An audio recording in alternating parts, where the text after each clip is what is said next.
Frères et sœurs, bonjour et soyez tous bénis dans le nom tout-puissant de Jésus-Christ de Nazareth. 3 mots: la séduction, la domination, le contrôle. Dans le langage biblique, ces 3 réalités ne viennent pas de Dieu, mais de l'ennemi. 3 mots qui sonnent comme une étrangeté quand ils sont associés justement à l'église de Jésus-Christ. Et pourtant, ils décrivent tristement la réalité spirituelle de beaucoup de chrétiens aujourd'hui. Jésus, dans son discours eschatologique de Matthieu chapitre 24, verset 4, nous a pourtant mis en garde en disant: prenez garde que personne ne vous séduise. Malgré cet avertissement, l'esprit de séduction a ouvert la porte à la domination humaine et au contrôle spirituel, éloignant plusieurs de la liberté en Jésus-Christ. Le thème de notre enseignement de ce matin est justement que personne ne vous séduise. Au travers justement de notre enseignement, nous allons essayer de comprendre comment ces 3 mots qui n'ont pas de place à l'église ont pu s'infiltrer au point de devenir la norme dans la majorité des églises chrétiennes. Un des supports textuels justement de l'enseignement de ce matin, c'est le texte de Matthieu chapitre 24, les versets 4 à 5, qui nous dit: prenez garde que personne ne vous séduise, car beaucoup viendront à mon nom et ils séduiront beaucoup de personnes. Il est important de souligner, ils séduiront beaucoup de personnes. Jésus-Christ même annonce là qu'il y a beaucoup de personnes qui vont être séduites à l'église. Comment est-ce que la séduction est entrée à l'église? Est-ce que l'église de Jésus-Christ est censée être un lieu de séduction? Et c'est même d'abord quoi la séduction religieuse? Parce que c'est même d'abord là qu'il faut entrer pour comprendre. C'est même quoi la séduction religieuse? Comment on a fait pour se retrouver sur ce point-là, sur cette pente-là, la pente de la séduction religieuse? Comment on est arrivé là? Il y a quelque chose qui est très important et que aujourd'hui nous devons regarder. C'est que le Seigneur nous a d'abord dit à la base: mon peuple est détruit parce qu'il lui manque la connaissance. L'ignorance de la parole de Dieu aujourd'hui fait en sorte que beaucoup de personnes sont justement entraînées dans l'erreur parce qu'en réalité, ils ne connaissent pas la parole de Dieu. Tellement le peuple, la génération dans laquelle nous sommes aujourd'hui est une génération paresseuse. Parce que malgré tous les outils que le Seigneur a mis à notre disposition pour pouvoir avoir accès à la parole de Dieu, on est toujours moins enseigné que ceux de l'époque qui n'avaient même pas tous ces moyens-là. À l'époque, beaucoup de personnes n'avaient même pas seulement accès à un seul livre. Ils ne connaissaient même pas. C'est-à-dire que d'autres voyaient le livre seulement de loin parce qu'ils n'avaient même ni la possibilité de le toucher, ni même de pouvoir même le regarder. Mais ces personnes étaient quand même attachées à la parole de Dieu parce que ce qui leur était dit entrait dans leur cœur et devenait une source de vie. Aujourd'hui, nous avons les livres, aujourd'hui, nous avons les téléphones, nous avons tellement d'outils pour pouvoir lire la parole de Dieu. Cependant, on ne les utilise pas pour lire la parole de Dieu. Et quand on les a même et qu'on dit qu'on va le faire en réalité, l'esprit de l'ennemi agissant nous entraîne dans une paresse et qui cela nous empêche de lire la parole de Dieu, de pouvoir entrer justement dans les méandres même de la parole de Dieu pour comprendre en profondeur justement quelles sont les réalités spirituelles dans lesquelles nous sommes en train de marcher, nous sommes en train de vivre dans cette période-ci. Parce qu'en réalité, les enfants de Dieu ne sont plus exactement aujourd'hui comme nous, en notre période-ci, là, nous devrions être comme les enfants d'Issachar, qui savaient s'adapter selon les situations, selon le temps, selon le contexte, qui pouvaient dire à un certain moment que en cette période-ci, voici ce qui est important pour la doctrine. Mais justement, si les enfants d'Issachar se levaient maintenant là, ils vous diront que la doctrine que nous recevons actuellement là est plutôt une doctrine de séduction. C'est pour ça que le Seigneur nous avait dit qu'à la fin, beaucoup vont se donner beaucoup de docteurs et de prophètes. Et pourquoi? Parce qu'ils veulent recevoir la parole qui leur plaît et non celle qui vient de Dieu. Et c'est à cause de cela justement, les gens se sont levés aujourd'hui, ils sortent des maisons, ils ouvrent des églises, des maisons partout. En réalité, les églises ne font que se proliférer. Il y a une prolifération de l'église. Au point où on se pose aujourd'hui la question de savoir si notre Dieu est devenu un Dieu de désordre. Parce que il y a une réalité spirituelle qu'on n'arrive pas à comprendre. Comment Dieu, qui est un Dieu d'ordre, peut susciter 3 églises dans un même carrefour. Et ces 3 églises-là parlent du même Dieu. Comment Dieu, qui est un Dieu d'ordre, peut prendre un quartier sur une zone d'environ 100 mètres à la ronde, il y a 11 églises. Toutes sont en train de parler du même Dieu. On se pose la question de savoir comment on est arrivé là. tout, comment on est arrivé à ce niveau-là? Qu'est-ce qui est en train de se passer dans l'église du Seigneur? Comment est-ce que l'église du Seigneur peut se retrouver dans ce genre de choses? À l'époque, il était difficile de trouver une église. C'est-à-dire qu'il y avait environ une église par quartier. Aujourd'hui, il y a une église par maison. Et tout cela, c'est la séduction de l'ennemi. Et la séduction là, c'est qu'il y a deux aspects. C'est-à-dire qu'il y a ceux qui arrivent, ils ont pour intention de nuire justement au peuple de Dieu. Pour cela, il faut les conduire à l'erreur. Et par conséquent, ils travaillent amplement pour que justement les enfants de Dieu soient détruits. Ils utilisent la séduction. Et pour les tromper justement, ils utilisent justement l'usurpation d'autorité de faux Christ et de faux prophètes. Ils viennent avec un message séduisant. Mais dans ce message-là, il n'y a pas la réalité de la parole de Jésus-Christ qui t'amène à changer de vie, à transformer ta vie. Tout ce que tu vois, tout ce que tu entends, ce ne sont que des choses qui vont te plaire. On te fait de fausses promesses qui en réalité sont séduisantes dans ton esprit. Cela t'empêche de discerner et de t'attacher à la parole de Dieu. Tu es là. Tu ne cherches pas à connaître qui est Jésus-Christ. Tout ce que tu veux voir, c'est le spectacle. Pour cela, tu es à la recherche des miracles de plus en plus impressionnants. Et maintenant, justement, parce que tu cherches à être impressionné, les gars t'impressionnent avec justement des miracles, des subterfuges mensongers qui viennent de l'ennemi, tels que Paul nous avait annoncé dans le livre de 2 Thessaloniciens, chapitre 2, à partir du verset 10. Il dit que parce que vous n'avez pas cherché Dieu avec la vérité, on vous a livré au pouvoir d'égarement afin que vous croyiez aux mensonges. Et que, à cause de cela, vous soyez tous perdus et que vous alliez tous en enfer. Et c'est ça qui est en train de se passer aujourd'hui. Et c'est dommage de voir des choses terribles comme ça là, au sein de l'église de notre Seigneur, où en réalité, les gens sont omnibulés par des subterfuges mensongers, par des promesses mensongères, par des faux miracles qui sont même parfois des montages bien préparés pour justement induire en erreur le peuple de Dieu. Cependant, le Seigneur nous avait dit que à la fin des temps, l'ennemi va arriver avec des prodiges et des miracles de telle enseigne que si le temps n'avait même pas été limité, même les enfants de Dieu devaient être séduits. Ce qui est donc incompréhensible, c'est de comprendre que si le Père avait dit que le temps devait être limité pour que les enfants de Dieu ne soient pas détruits, ceux qui sont en train d'être séduits actuellement là, ils sont qui? Alors qu'en réalité, ils sont à l'intérieur de la maison de Dieu en train de dire qu'ils sont des enfants de Dieu et pourtant ils succombent chaque jour à la manipulation. Ils se laissent emporter dans ces promesses trompeuses et on les garde captifs par la peur, par des paroles mensongères, par le contrôle mental, par la domination. Et ce qu'il y a de plus terrible, comme nous le disions, ce sont des mots qui n'ont pas de place dans l'église du Seigneur. Ce sont des mots qui n'ont pas de place dans l'église du Seigneur.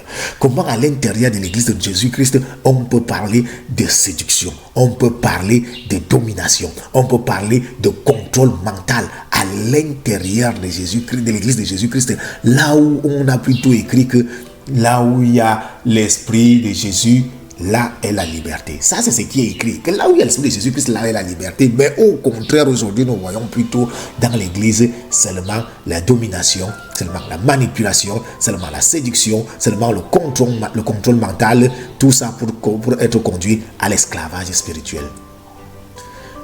Qu'est-ce qui nous a conduit là? Qu'est-ce qui nous a conduit là? C'est que beaucoup de personnes ont refusé de s'attacher à Jésus-Christ et se sont attachés à des personnes. C'est-à-dire que leur foi n'est pas basée sur Jésus-Christ, c'est basé sur un individu. C'est pour ça que Père nous avait dit que malheur à celui qui met sa confiance sur un homme. Parce qu'en réalité, tu ne peux pas mettre ta confiance sur un homme pour penser que c'est l'homme qui va produire les miracles et les prodiges dans ta vie.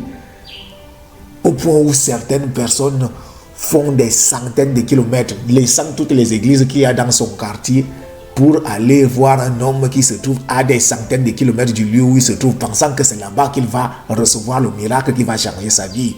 Vous pensez que Jésus-Christ là, pour changer ta vie. Il n'a pas vu quelqu'un, une église un peu plus proche dans ton quartier, que par certaines personnes, ils n'ont même pas d'argent.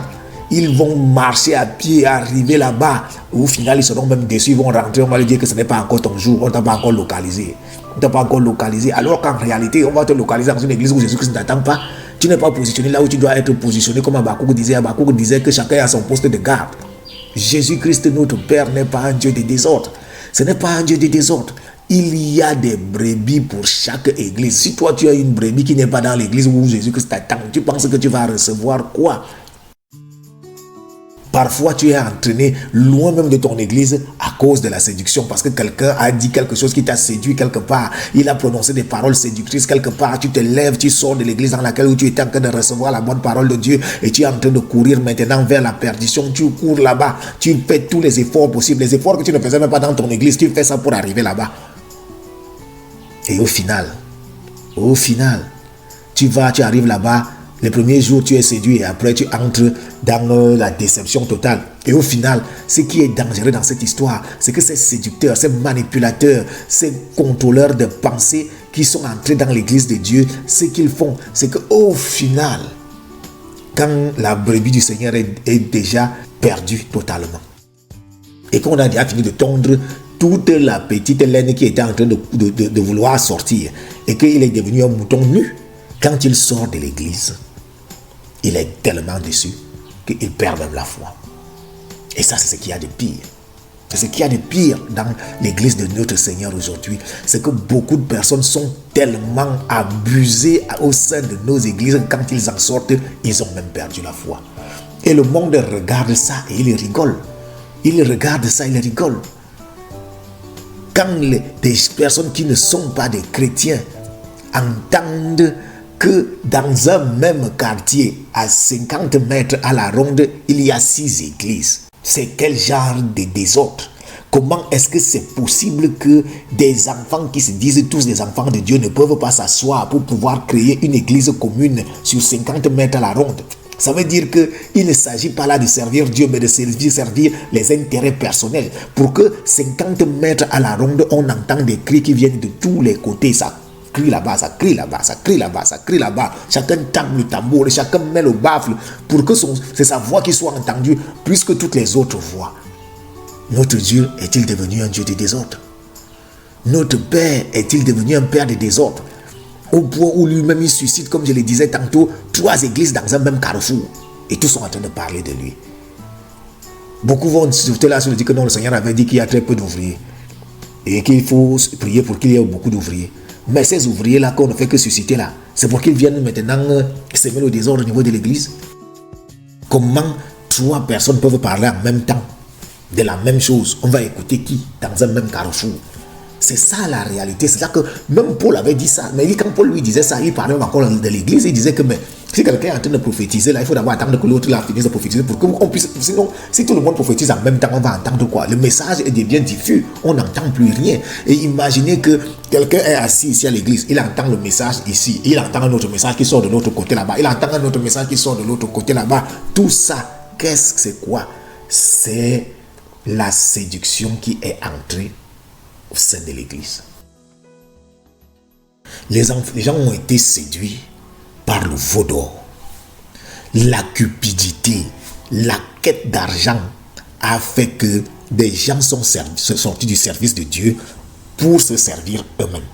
Et c'est à cause de cela que l'église de notre Seigneur est aujourd'hui détruite. L'église de notre Seigneur est aujourd'hui détruite. C'est une église qui est moquée. C'est une église qui est huée. Pourquoi? Parce que les séducteurs, les manipulateurs sont entrés au sein de l'église. Ce sont des loups dévorants comme Père l'avait dit. Et un loup ne vient que pour détruire. Il ne vient que pour détruire. L'explication de tout ce que nous sommes en train de dire, cela se trouve dans l'ouverture des 7 sceaux. Les 4 premiers sceaux décrivent exactement ce qui est en train de se passer aujourd'hui au sein de nos églises. Cela fera partie de notre enseignement par la grâce de notre Seigneur Jésus-Christ de Nazareth. Le moment venu, selon son inspiration, on pourra ouvrir les 4 premiers sceaux pour comprendre justement ce que le Seigneur est en train de nous dire dans l'ouverture des 4 premiers sceaux. Mais ce que nous disons aujourd'hui là, c'est qu'il y a des mots qui n'ont pas de place dans l'église de Jésus-Christ. Et ces mots, il s'agit des mots de la séduction, il s'agit de la domination, il s'agit du contrôle mental, du contrôle des pensées. Et ces choses-là n'ont pas de place dans l'église de notre Seigneur. Nous devons aujourd'hui prier le Saint-Esprit pour que le Saint-Esprit donne le discernement à tous les enfants de Dieu, pour que en réalité ces choses qui ne font pas partie de la volonté de Dieu sortent de son Église, et que ces enfants qui étaient même déjà égarés puissent revenir sur le droit chemin par la volonté, la grâce, la puissance qui réside dans le nom de Jésus-Christ. Parce que Jésus-Christ, lui, il est capable de tout. Il est celui qui tient les cœurs entre ses mains. Il sonde même ce qui se cache à l'intérieur de toi.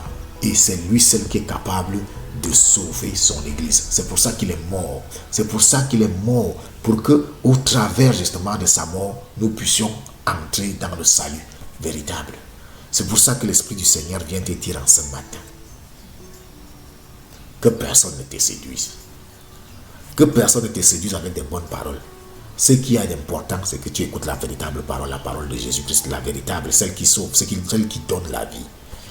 Évite d'être sous le contrôle mental et la domination d'un usurpateur, d'un faux prophète, d'un faux serviteur. Comme Paul le disait, vous avez été rachetés à grand prix. Comment vous faites pour encore aller vous retrouver sous le joug? Jésus-Christ nous a tous rachetés à un très grand prix. Et le prix là, c'était le prix de sa vie. Il a donné sa vie pour nous. Et c'était pourquoi? C'était pour nous libérer, pour nous racheter, pour nous donner la liberté. Et au final, nous-mêmes, on sort encore de cette liberté-là pour encore aller entrer sur le joug d'un homme. Comment est-ce que c'est possible? Frères et sœurs, demandons le discernement au Saint-Esprit. Et sortons de la séduction. Le Seigneur nous a dit, c'est là que je conclue en ce matin, le Seigneur nous a dit que ne participez pas aux œuvres infructueuses des ténèbres, mais plutôt dénoncez-les. Lorsque il y a ce genre de choses dans une église, il faut les dénoncer. Il ne faut pas laisser la place à la séduction, parce que dès que vous laissez la place à la séduction va donner la place à la domination, et la domination va donner la place au contrôle mental. Et quand vous serez contrôlé, vous allez arriver à la mort, c'est-à-dire la mort spirituelle. Je ne veux pas parler de la mort physique, mais je parle déjà de la mort spirituelle. Le Seigneur Jésus-Christ en ce matin vient nous le rappeler pour nous dire que l'esprit de séduction est entré dans son église et que cet esprit-là est en train de conduire les enfants de Dieu à la perdition. Que le Seigneur Jésus-Christ de Nazareth, lui-même qui est maître de toutes choses et qui est le seul et unique sauveur, agisse dans nos vies pour que nous sortions tous de cet esprit-là, que nous soyons délivrés de cet esprit de séduction et que nous puissions marcher dans la réalité de la parole divine en consultant les Écritures, en cherchant à trouver Jésus-Christ dans les Écritures pour qu'au travers justement de la parole de Dieu, nous puissions recevoir le salut qui est en Jésus-Christ. Que le nom du Seigneur Jésus-Christ soit béni.